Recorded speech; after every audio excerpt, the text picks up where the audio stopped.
సరిగ్గా వాయిస్ వినపడాలి. నేను బయట వచ్చి ఫోన్ చేస్తా ఉన్నాను.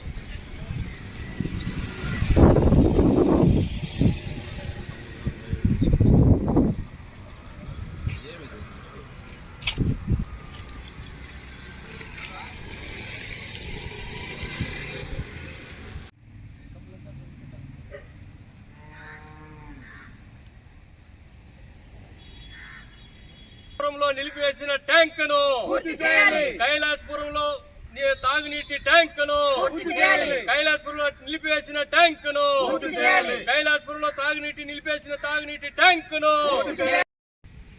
చిత్తూరు నగర పాలక సంస్థకు సంబంధించినటువంటి 40వ డివిజను కైలాసపురంలో గత ప్రభుత్వం 8/9/2022 సంవత్సరంలో ఇక్కడ శిలాఫలకం వేసి ట్యాంకును ఒకటి ప్రారంభం చేయడం జరిగింది.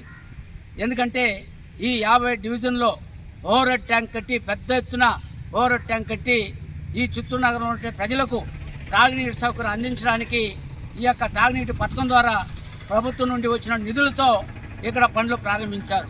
కానీ ఇప్పటి వరకు మాత్రమే పిల్లర్లు వేశారు, కానీ కొంతవరకే కింద నుంచి పిల్లర్లు వేసి పైకి వరకు పిల్లలు లాగారు. ఆ తర్వాత దీన్ని మర్చిపోయారు. ఒకవేళ రాజకీయ ఒత్తిడితో మర్చిపోయారు, వదిలేశారా, ఒక ఫండ్ లేకుండా నిధులు లేకుండా వదిలేశారనేది కూడా దీన్ని తేలాల్సి ప్రజలకు తెలియజేయాల్సిన అవసరం ప్రభుత్వానికి, ప్రభుత్వం సంబంధించిన అధికారులకు ఉంది.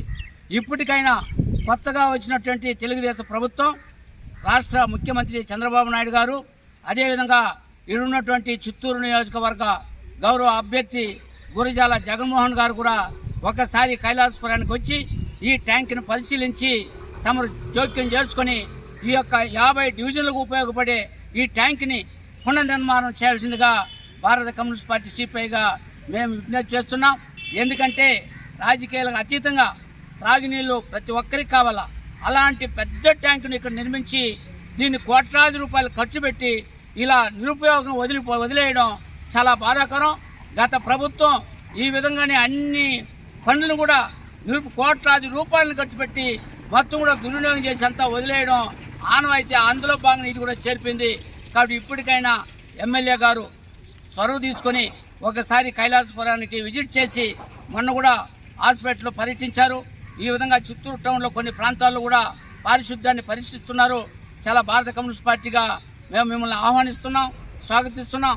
అలా సందర్భంలో ఇది కూడా ఈ ట్యాంకును కూడా ఒకసారి పరిశీలించి ఈ యొక్క ట్యాంకును ప్రతిష్ఠించి ఈ యొక్క పనులు ప్రారంభించి మన చిత్తూరు నగరంలోని 50 డివిజన్లకి నీళ్లు ఇచ్చే విధంగా చర్యలు చేపట్టాలని మరొకసారి మీడియా ద్వారా, పత్రికా ముఖం ద్వారా మా జగన్మోహన్ గారికి విజ్ఞప్తి చేస్తున్నాం. ప్రభుత్వం కూడా చర్యలు తీసుకోవాలని కూడా కోరుతున్నాం.